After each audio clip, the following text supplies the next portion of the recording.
ও বাবা, মাকে বলো না ভয় না পেতে। দেখো মা শুধু শুধু চিন্তা করছে। মাকে বলো তো। কাকে বলবো? হ্যাঁ, তোর মা আজ পর্যন্ত কারো কথা শুনেছে? নিজে যেটা বুঝেছে সেইটাকেই ধরে বসে থেকেছে। একদম ঠিক বলেছো। হ্যাঁ, মেয়েকে অন্য গোত্রে সম্প্রদান করে দিয়েছি বলে তার সম্বন্ধে কোনো চিন্তা ভাবনা করতে পারবো না, তাকে নিয়ে কোনো চিন্তা করতে পারবো না, তাই তো? তাহলে চিন্তাই করো। আজ দুপুরে যোকে খেতে বলেছো, সে কথাটা মনে আছে? না না, বেমালুম ভুলে গেছে। আচ্ছা, আমি না হয় বেমালুম ভুলে গেছি বলে তুমি কি করতে আছো শুনি বাড়িতে? হ্যাঁ, হাঁ করে দাঁড়িয়ে দেখছো কি? যাও বাজারে যাও। যাও বাজারে যাও। বাজারে যাও। এই, বাজারে যাও।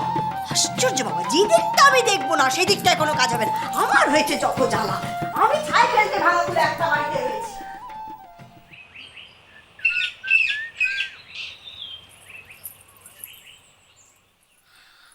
কি গো,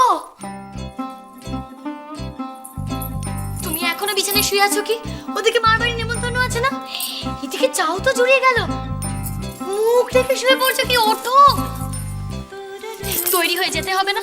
আমাকে স্নান করতে হবে, পুজো দিতে হবে, মায়ের বাড়ি যেতে হবে, কত কাজ আমার। আর ওনার ওনার কোনো চিন্তা নেই, বিছানায় উনি শুয়ে আছেন। কখন ডেকে গেছি, ওঠার নাম নেয় না।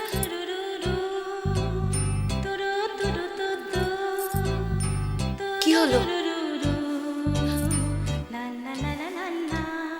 কোথায় পালিয়ে গিয়েছিলে তুমি? আর আমাকে একবার ডাকাও নি? তোমায় কতবার বলেছি না, সকালবেলা ঘুম থেকে উঠে তোমার মুখ না দেখলে আমার একদম ভালো লাগে না। তাই বুঝি? তাই বাবু রাগ হয়েছে। ঠিক আছে, আমি নিচের হাতে তোমার জন্য চা বানিয়ে নিয়ে আসছি। তাহলে খুশি তো? কি ব্যাপার কি তোমার? সবসময় পালাই পালাই ভাব কেন তোমার? তোমার কি পালাই লগ্নে জন্ম হয়েছিল? মহা মুশকিল। তোমার কি 24 ঘন্টা আমাকে কাছে চাই নাকি? হ্যাঁ চাই, 24 ঘন্টা কাছে চাই, বুঝলেন? সব সময় সব কিছুতে তোমাকে কাছে চাই। আরে ভারী আহ্লাদ। যখন তুমি কাজে বেরোবে তখন আমাকে কোথায় পাবে শুনি? কই? তোমাকে না, তোমাকে আমি পকেটে করে নিয়ে যাবো। তাই? মোবাইল, আমার মোবাইলটা যেটা আমি বাড়িতে ফেলে এসেছিলাম, তুমি ওটা নিয়ে এসেছো?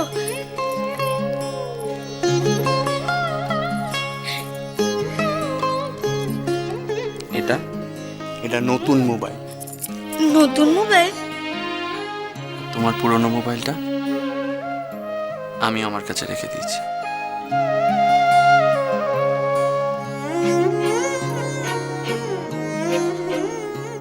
কেন?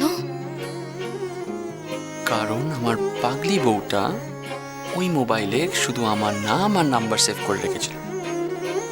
এইটা এক্সক্লুসিভলি আমার, শুধু আমার। বৌমা, আমি জানি তোমার মনটা এখন বিক্ষুব্ধ। আমার কোনো কথাই তোমার কানে ভালো শোনাবে না।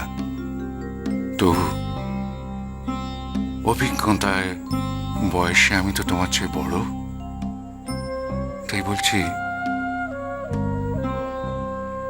নিখিল আর মৌরীর বিয়ের ব্যাপারে সমস্ত তিক্ততা তোমার মন থেকে তুমি সরিয়ে ফেলো।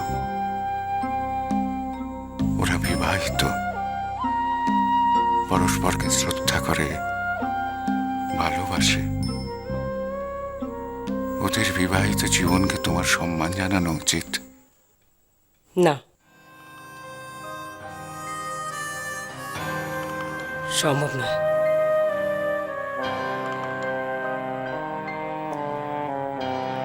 এ বিয়ে কোনো বিয়েই না।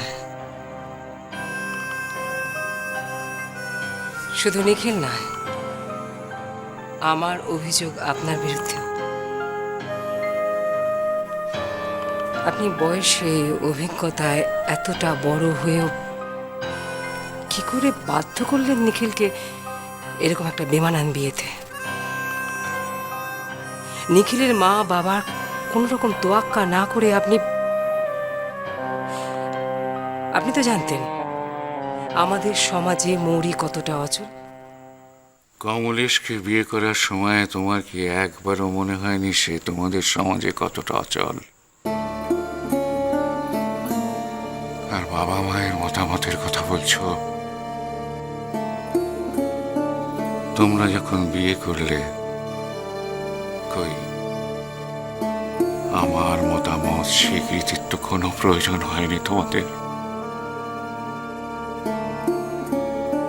কমলেশকে বিয়ে করে তার সাথে আমার সম্পর্ক, পলাশ টাকার সম্পর্ক ছিন্ন করেছ। তুমি কি বুঝতে পারো আমাকে তোমরা কতখানি কষ্ট দিয়েছ? ও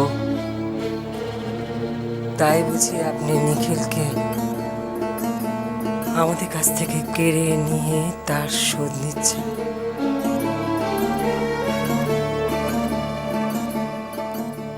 আপনি বোধহয় ভুলে যাচ্ছেন আমি আপনার ছেলেকে আপনাদের কাছ থেকে দূরে সরিয়ে নেবার অনেক আগেই আপনি আপনার ছেলেকে দূরে সরিয়ে দিয়েছিলেন। ওসব পুরনো কাসুন্দি ঘাটাঘাটি করে এখন কোনো লাভ নেই বৌমা। তর্কের খাতিরে তোমার সমস্ত অভিযোগ আমি মেনে নিলাম। তবু বলো, তুমি মৌরিকে আশীর্বাদ করে ঘরে নিয়ে যাও, অন্তত দাদু ভাইয়ের সুখের জন্য। মৌরি তোমার ঘরের লক্ষ্মী। কিছুতেই না। মৌরির মতো একটা গেঁয়ো মেয়ের সাথে আমার নিখিলের বিয়ে দিয়ে আপনি যে ভুল করেছেন তার প্রায়শ্চিত্ত তো আমাকে করতেই হবে। তুমি অন্ধ বৌমা, তাই মৌরির মতো একটা পরশ পাথরকে অবজ্ঞা করে পায়ে ঠেলে দিচ্ছ। অবশ্যই এর চেয়ে বেশি কিছু আশা করাটাই তোমার কাছে ভুল। তুমি নিখিলকেই যেখানে ঠিক মতো স্নেহ, মায়া, মমতা, ভালোবাসা দিতে পারো না, মৌরি তো নিখিলের স্ত্রী, তাকে তুমি ভালোবাসবে এটা আশা করাটাই তো ভুল। খুব সাবধান বৌমা। তুমি যদি মৌরিকে নিখিলের চেয়ে আলাদা করতে চাও, তাহলে কিন্তু নিখিল তোমাকে কোনোদিন ক্ষমা করবে না।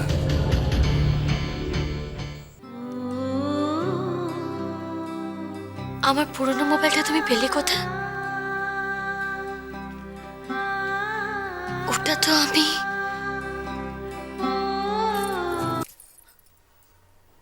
ও বুঝেছি, আমি যখন ছিলাম না তখন তুমি আমার ঘরে গিয়েছিলে, তাই তো? একবার না, অনেকবার। আর জানো তো, একবার না আমি সারা রাত তোমার ঘরেই শুয়ে গিয়েছিলাম। আর তখন আমি যে কেন কিসের জন্য তোমার ঘরে যেতাম আমি নিজেও জানতাম না। আর তুমি তোমার বেশি রাগ, তাই না? যোগাযোগের সব রাস্তা বন্ধ করে তুমি এখানে চলে এসেছিলে। এই তোমাকে খুব সহজে পেয়ে গিয়েছিলাম তো, তাই বুঝিনি। কিন্তু এখন আমি জানি যে তুমি কতটা ইম্পর্ট্যান্ট, কতটা দামি।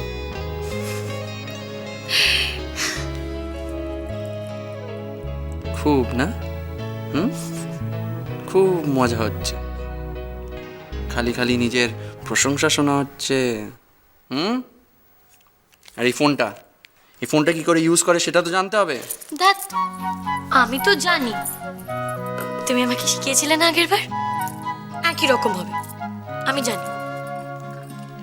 আগে না, এটার মধ্যে আরো অনেক ফিচার্স আছে, অনেক ব্যাপার আছে। আসুন এদিকে। বসুন। এ দেখো দেখো, এখানে এবার তুমি বাকি সবার নাম্বার সেভ করবে, ঠিক আছে?